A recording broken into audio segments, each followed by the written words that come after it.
பெரிய மௌனத்துல தள்ளப்பட்டேன். இந்த மௌனத்துக்கு இங்கிலீஷ்ல சொல்லுவாங்க, it is the most eloquent speech அப்படின்னாங்க. அப்படின்னா என்ன இருக்குன்னா, மௌனத்தை விட ஒரு பெரிய ஒரு சொற்பொழிவு கிடையாது, உன்னதமான சொற்பொழிவு மௌனம்தான் அப்படின்னா. அதனால தான் தட்சிணாமூர்த்தி மௌனத்தில் இருக்கேன்.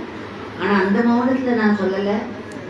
எனக்கு இப்படி பார்த்தேன்னா ஒருத்தர் கண்ணும் இப்படி பல பல பலன்னு யோகி ராம் சுரகுமாரை பிரதிபலிச்சிருக்கு.